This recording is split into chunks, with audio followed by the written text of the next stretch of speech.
Dave, how are you? Good, Jesus. How are you? Good. Welcome to the show. Oh, it's great to be back. I know. I'm also grateful that we are having the wildfires contained a lot more here in California. It just started to rain here, so we've been living in our own haze of smoke now for quite some time. So, normally you don't hear people in Washington State talk about how much they love the rain. Today we're loving Right. the rain. That's awesome. That's awesome. Yeah. Now, for those that don't know Dave, I call him Digital Dave because he stays up to date with technology, with digital marketing. To me, he's the SEO and PPC guru. So a little bit about Dave. So marketing and technology industry veteran Dave Parkhurst has been helping clients succeed online since the beginning of the commercial internet. His company, if you guys don't know, is GreenHaven Interactive, which started in 1994 when Dave said to himself, there may be some commercial value to this web thing. And has continued to grow ever since, right, Dave? Yeah, it has. Yeah, it has. Yeah. So beyond wherever it would. exactly. And from their offices in Washington State, Greenhaven's team of 14 marketing and technology experts helps clients get noticed online, converts leads into sales, and ultimately improve their bottom line. Dave, thanks for joining me today on the show. Thanks for having me back, Jesus. It's great to be here again. Yeah. So one of the questions that I wanted to ask you, just to dive right into it, because that's just my style, is why is it important to have website design and development in your marketing budget? Because a lot of marketing professionals don't allocate dollars to website design and development, or don't really have a budget for that. Yeah, yeah. I've experienced the same thing, and a lot of folks treat it as kind of an extra. Oh, yeah, we need to maybe do some web things, or we maybe need to do some Google things, and so they treat it as kind of an add-on and not really a core component. But probably one of the best ways for me to illustrate that is a story from my own past, and that is, as you know, I've owned a number of different businesses over the years. At the same time that I've been building Greenhaven for the last 26 years, I've had a variety, and I still have a couple of other businesses, and I'm sort of a serial entrepreneur. And one of the businesses that I owned about, let's see, this would be about 15 years ago, that I bought a business, a flooring store in a small community here in Washington. And we sold carpet and hardwood and, all the different kinds of flooring that people would have on in their homes and businesses. And one of the stats, even way back then, even 15 years ago, that I learned was that anybody who was going to buy flooring started their research, and they started it online at least 2 weeks before they ever walked into any flooring store. So the point of that is that Google and the web knew that somebody was looking for flooring, knew that my customer, my potential customer, needed flooring 2 weeks before I did. And that's like an aha moment. I'm like, well, Right. if that's where they're at, then I need to be putting a significant portion of my marketing budget towards showing up when people are actually most likely to connect with me. Not hopefully they'll come in the door later on, or just mass mailers or something like that, but when they're actually searching for what I do. So and that's 15 years ago. Now, one of the things that is a stat that I pulled from in 2020 is that 81% of people perform some kind of online research, do some kind of online research before making any major purchase. Right. So if 8 out of 10 of our listeners' prospects are doing online research before they pick up the phone, before they do anything else, then it's not just a, by the way, we need to have some online stuff. It's a like, this is the primary methodology that people have for making decisions on what they're going to spend big bucks on, or small bucks for that matter, anything. So Right. it's got to be really at this point at the center of any marketing plan, and the stats just back this up. Absolutely. Absolutely. Yeah. I had a friend of mine that's a marketing professional for a software company here in Silicon Valley, and she was telling me, really, because I posted on LinkedIn that I recommend a website redesign every 1 to 4 years. Right. And it was just mind blowing because a lot of companies go 10, Right. 15, Right. 20 years and Yeah. their site is so dated. Yeah, Google is always changing their algorithms too and how they grade sites. So you just go 2 years, you're already behind. Well, absolutely, and you're behind on multiple fronts too. So, I mean, one of the things that I had a similar conversation with somebody recently, and I said, you know, if your site is old, if it's from like the old days, and by that I mean like 2018, then you're really missing out. And why is that? Because these days, back in the old days of 2015, 2016, 2017, the way that people navigated websites, the way that people Mhm. navigated things online, where they would pull down menus and they would click on things, etc. But how is all of our technology changed in that period of time? So one of Yes. the ways that things have changed is you and I and everybody that's watching us all day long, they're going like this. They're swiping, they're clicking and they're doing gestures to Hmm. navigate more than they are menus. And so if your site does not support, two fingers scroll up, scroll down, that type of thing, Right. then you're not presenting things in the way that people want to use them. And also, you mentioned that Google. How often do they change things? Well, Google says this is what they Hmm. claim, that they make 500 changes to Wow. their algorithm every year. Think about that. That's more than one a day, right? Now, to put that in perspective, most of those changes are not earth-shattering changes, but it's just that Right. their algorithm, their artificial intelligence that runs the Google search engine, which Hmm. also drives cars and runs all the different things that they do, it's always learning, it's always adapting, and Right. always finding out new things. And so a lot of those are not changes that we don't make a change every single day to every one of our clients' websites, Hmm. but you really have to make sure that you're having up-to-date things happen on your website, that it's up to date from a navigation perspective, that it's up to date from a search perspective. Google just made a major change recently to their search algorithm that we think of search being keywords and key phrases, and Hmm. that's a big part of it.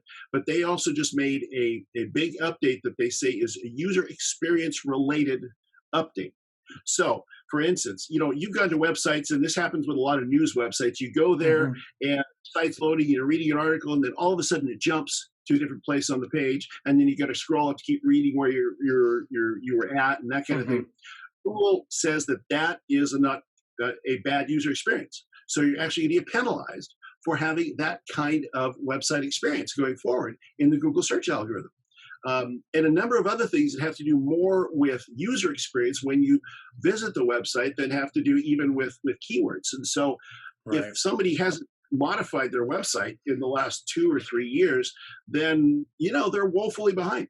For our company, we just relaunched our website again a few days ago, and we change it and update it on a every several months basis. And folks, Right. if they're going to be serious about online marketing, and the previous stats I shared say why they should be, they need to be updating it very regularly. Hmm. No, we've been Just doing critical. it this week too on Yeah, updating our exactly. I mean, site. people in Yeah. our industry are going to do that on a regular basis, and the other reason I think is really a human reason, and that is if somebody comes to my website and they look at it, they read it, they find some value in it, and they come back a month later and nothing has changed. Well, why would they ever come back again? I mean, That's a what's good point. That's a really good benefit? point. Yeah, So that was all part of of my recommendation 1 to 4 years for a website redesign is to keep your audience engaged, update your branding, and also make sure you're following the modern day trends, that exactly. Google recommends as best practices, but also from your features on your website. Exactly. Well, I mean, another thing that's important to think about in terms of what are modern trends. Well, you and I are engaging in one of these modern trends right now, video, right? I mean, Right. online video. COVID, COVID has changed our world again. So, that is a modern trend that if people are not taking advantage of on their website, they really need to be. And another Mhm. one is, so we've all got our handy dandy devices, right? And a lot of the Mhm. ways that we interact with our handy dandy devices, or the ones that are in our homes even, are via voice. now, right? I mean, we're Yes. talking to our technology and asking it to do things for us. That's only going to continue. It's only going to increase. And so, if your website and your online marketing doesn't reflect the moves to voice search and voice interaction, then again, you're going to be left behind. It's kind of like, the Pony Express. Well, we've delivered letters by a horse, in the 1800s for 100 years, and it's always been fine for us. Well, then Right. cars come along in the business, they didn't adapt, and they're gone. So we have to be making these updates to our website, to our search, to our social, and we have to understand what those trends are, or otherwise we are going to be left behind. Mhm. But And you make a good point about that. And to back up what you're saying too, Dave, is I put out some YouTube videos on how to claim your Google My Business for right, a lot of small business owners that are having a really difficult time during COVID-19, yep, and also how to optimize your Google My Business listing to increase traffic, sales, conversions, you name it, exactly. right? And one of the things, and if you guys don't know what Google My Business is, definitely go to my YouTube channel, Jesus McDonald, and you'll see under the small business playlist on how to claim your Google My Business listing and how to optimize your Google My Business listing. Valuable, valuable information. It's a how-to video. Very But important. one of the things that Google is genius because it's inside of I call it the editor. When you're inside your Google My Business app, you have the option to enable virtual assistant, Right. which for Apple, that's Siri. Yep. Yeah. And Yep. now if I'm saying, hey, local coffee shop near me, it's going to pull up the local coffee shop near me because that coffee shop enabled virtual assistant and has a Google My Business listing, which tells Google that you're a legit business. Exactly. And Well, so and I it's think everything that you're saying is on point. and I think a lot of people don't realize. I mean, I love that you did that. I love that you did that the video on that, because I think a lot of business owners don't realize that there is a direct interface into Google's brain with Google My Business. Yes. There's a direct way, and it's free. You go there. I tell all of our clients, or we do it for them either way, fill out your Google My Business as completely as possible. Populate it with pictures that you choose. Populate it with your offerings. Make sure that every question that is available for you to answer there, you answer. And Mhm. there is that section in Google My Business as well, where people can ask you a question. You can provide an answer, then people can look through Yes. those. You can Yes. treat that like online FAQ, right? I mean, you can treat it like Absolutely. straight into your Google SEO as well. So all of those things are, I mean, there's so many things that are available for folks if they will listen to your podcast, listen to what you have to say, and if they'll keep up with this stuff, there's so much you can do that will really keep you up to date without necessarily being rocket. Now, some of it is rocket science, but some of it you can just even get there by yourself and at least get started. Right. Now let's talk about a little bit about website design and Yeah, SEO because those two services they go hand in hand. they do. And a lot of things that we've been seeing for WordPress website design projects is they bring up the question, do you do SEO? And we'd like to have SEO incorporated as well, right? Yep. Yep. And we use like the Yoast plugin, which is the Sure. most popular one. Yep. But what are you seeing trends around website design and SEO? And do you agree that it goes hand in hand as well? Oh, absolutely. I mean, so it's interesting because there's some people you talk to in our industry that will be all about SEO and they won't think a whole lot about design. And there's Mhm. others that will think all about design but not think about SEO. So I've got a friend in the industry that I won't mention his name, but he's like, I don't care what it looks like, Dave. I just want to get into the site. And I'm like, no, that's wrong. If you get people to your site because you've got great SEO, but it looks horrible, you're not going to convert. You're not going to convert them into a customer. Totally. You have to have great design. You have to have beautiful design to appeal emotionally to people. And once they've been appealed to emotionally, then you can have a call to action and make an offer. But that depends on using somebody who knows how to design a website that looks good, that appeals to the target demographic. You know who you're talking to. So it's like, what are the images that appeal to your prospects, the people that you want to do business with? So Mhm. you have to have a great design. But then, so there's some other people that I've met that are like, I don't care about SEO. I just want to have a good looking website. Well, I kind of liken that to owning the Mona Lisa and sticking it in a closet with a burned out light bulb. So what, That's a great analogy. yeah, I mean, if you get this wonderful thing, but nobody ever sees it, who cares? So True. two go hand in hand. You have to have a great looking, beautiful looking, emotionally attractive website with good information. It has to be built in modern terms. In other words, it has to be built in such a way that it's navigable, the way that people want to navigate things these days. Mhm. It can't be too cluttered. It can't be slow. So all those design things, the stuff that incredibly well, all those design things have to be done. And then once those are done, and once they are regularly updated with additional content, etc., you have to have good SEO so that more people can see the thing.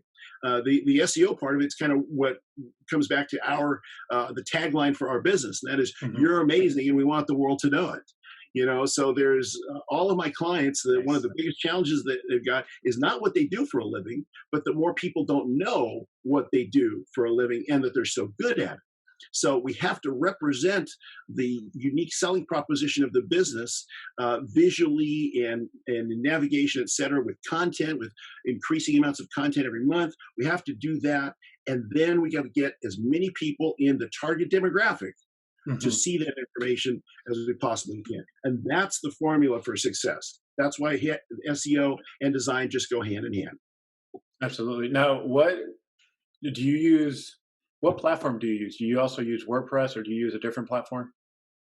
A lot of what we do is in WordPress. A lot of what we do, we have some of the things. There's some platforms like we do a virtual event with COVID coming up. I had another one of those brainstorms that's like I did back in '94 and said, well, there's probably going to be fewer in-person meetings and fewer conferences and events, and so we've done a few of them now where we've actually created a completely virtual event with Nice.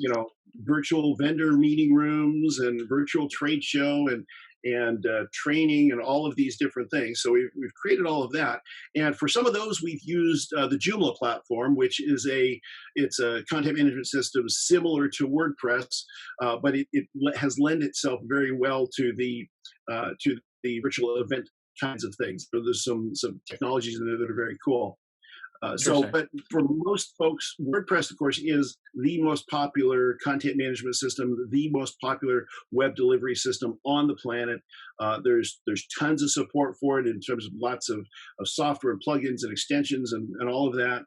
And it's a great platform from our standpoint, from an SEO perspective. It's a Mhm. great platform because since it was originally back in, again, the old days, which for Right. most industries is 50 years. For our industry, it's like 5 or 10 years. Oh, 3 or something like that, right? Or 3, yeah, exactly. Back to the early days of the internet. From our perspective, it's also great for SEO because it started off around content. It started off as a blogging platform in Yes. the first iterations of it. And one of the real keys for web design and for SEO these days is additional good content. And so WordPress is a fantastic platform for that. And we use the built-in things in the free plugins like Yoast. And Mhm. then we also do some other things besides Yoast for additional SEO and of course security, et cetera. Yeah. Now, one of the things and that's great information. One of the things that I get asked a lot about is PPC and SEO. Yeah, Those even go hand in hand. SEO goes hand in hand with almost any kind of digital marketing yeah, service. And PPC and SEO, I refer you the business for those. And what I yeah, mean by they want SEO like full service type SEO, yep, right? They're not really even focused on the website. Maybe they're focused on blogging out sure. that are just more PR, just more of an outreach, right?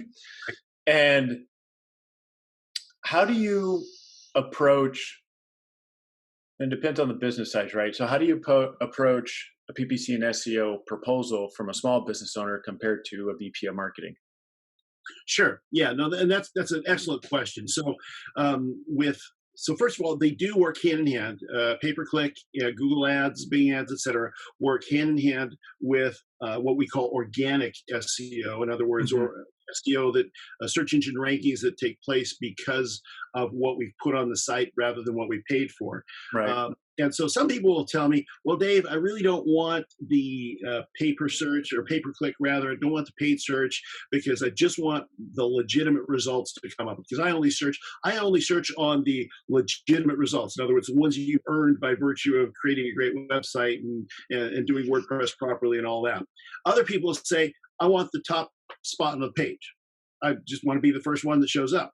Now, the thing I ask clients is, well, whose money do you want? Who do you want to do business with? And the right answer is, I want everybody. I want to do business with everybody that fits my target demographic. And so therefore, that's why I suggest they do go hand in hand, as you said, because I want to show up in the ads. Because some people look at just the first listing. I mean, come on, we're Americans, right? We have a 7-second attention span. I think I might have mentioned this last time we were together. That goldfish have an 8-second attention span. Human beings have a 7-second attention span in the modern age. So you got to get them really quick, and that first listing that you pay for with Google or Bing gets a lot of people. So I want to do both. But now it really varies based on the marketing budget that somebody has. So True. say somebody's got 8 or 10% of their overall budget is their marketing budget.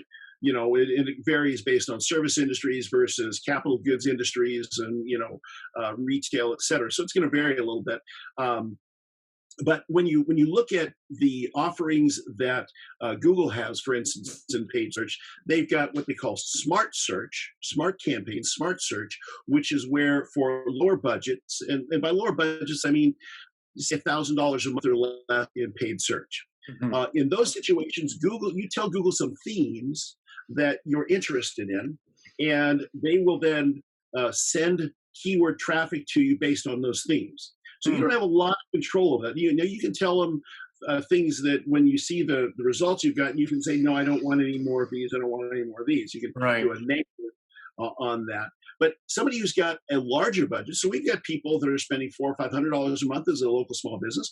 We've got some businesses that we work with that are spending $6,000, $7,000, $8,000 a month. Right. When you get into that higher level, and I usually say between 1,000 and 1,500 is when you switch over to the more granular controlled search campaigns. Hmm. Then at that point, you can more narrowly target things, phrases, and searches and keywords where you can say, I want an exact match to this, or I want a broad match to that. You can do negative keywords. You can do a lot of control that you can't do at those lower levels. And that basically what that does is it gives you a better qualified result from people. So the people that are visiting you Hmm. are more qualified. Now, not everybody can do $1,500 or $2,000 a month, Right. and it's fine. And so in that case, most of their competitors aren't going to be able to do that as well. So they're in a competitive space. But in a Now, national company, that's different. right. Now, what if how do you handle a small business owner that wants to control more and they want to do a search campaign and in Right. PPC AdWords? Google always Right. keeps changing the name. Well, They always keep changing the name. They might change it to advertising ads or something. But exactly. if the small business owner wants to control and they have a budget between $300 to $500 a month, Yeah. very low, extremely low, but they want to do more control instead of just theme keywords. How do you handle that situation? Well, it's really tough to do that with a Google Ads campaign. So at that level, at that $300 to $500 level, just because you don't have very granular control. So depending on what their business is, in those cases, I'm going to say let's focus as much of our budget as we can on organic SEO until you get to the point where you can afford to do let's say a $500 to $700 campaign in the Google Ads space. Now, what you can do in Google Ads, if you're just doing Google, you've got decent SEO already and you're doing Google Ads, then what you can do is you can pay attention to your Google Ads, your smart campaign on a daily basis or every couple of days, go in and see the click-throughs you're getting. Because what Google will show you is it will show you the keywords that people have used, the actual queries that people have done that they sent traffic for you on. And then you can actually turn off that query. So like in those cases, one of the things that I will do is I will turn off the brand name queries. So if you're if you have you're spending $300 and you're only getting people who already know who you are, well, you kind of wasted your money, because you should show up for who you are for your branding. So if I'm spending $300 and all I'm getting are people looking for GreenHaven Interactive, well, they would have found me with organic anyway. So I'm just going to turn that up. Some people will disagree with that strategy because they want to maximize their brand penetration, but at that level, I don't think so. So those are some of the things that I would do. I would just focus on a very frequent basis, turn off those keywords and key phrases that are coming to you that you don't want. And that does teach Google a little bit more about your business and what you want. That's awesome. Now, if someone, well, I know there's always going to be someone that needs SEO and PPC services, and they're trying to take their marketing to the next level. How do they get in contact with you, Dave? They can go to our website, greenhaveninteractive.com. They can, and my phone number's there as well. If they want to call me directly, that'd be fantastic. I do have the radio show website, if it's easier for people to remember, digitaldave.biz, where our radio show goes, and podcasts of our radio show that we do in Seattle, they go up there as well. Or you can just search for GreenHaven Interactive, and you will find me, because our brand SEO works, as you might expect. Nice. So people can call me, 253-906-2705 is my cell phone number. And it's always on, and people can call me anytime. I work all the time. I love it. I love it. Yeah. And for those that are interested in SEO and PPC services and Dave's information, how to get in contact with him, I will add that to the YouTube video. So definitely check out my YouTube channel for that information, Jesus McDonald. Dave, it's been a pleasure. Always great talking to you. It's always great to talk to you, my friend. Yes, we can talk about marketing for hours, days, weeks, months. Exactly. Do it again. I love it. It's a lot of fun. Awesome. Well, you have a great day, and until the next one. Take care.